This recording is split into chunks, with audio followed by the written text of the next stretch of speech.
полчаса и будем собираться, Дима.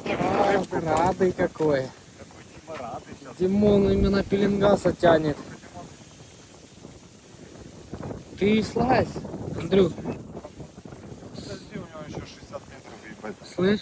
Ты давай, слазь. В воду залазь. Вот сюда слазь. Подожди, куда он? Вот, давай, давай. Вот 10 метров осталось.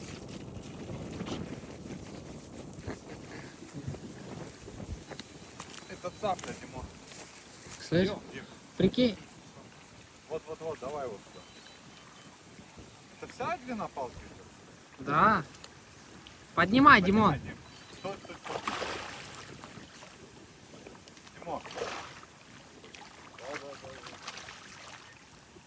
Да надо выше, Дима, он под водой, блядь.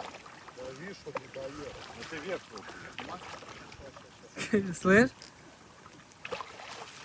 Конечно, он под водой.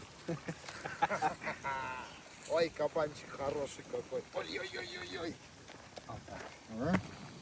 Поросят. Такой, да? А?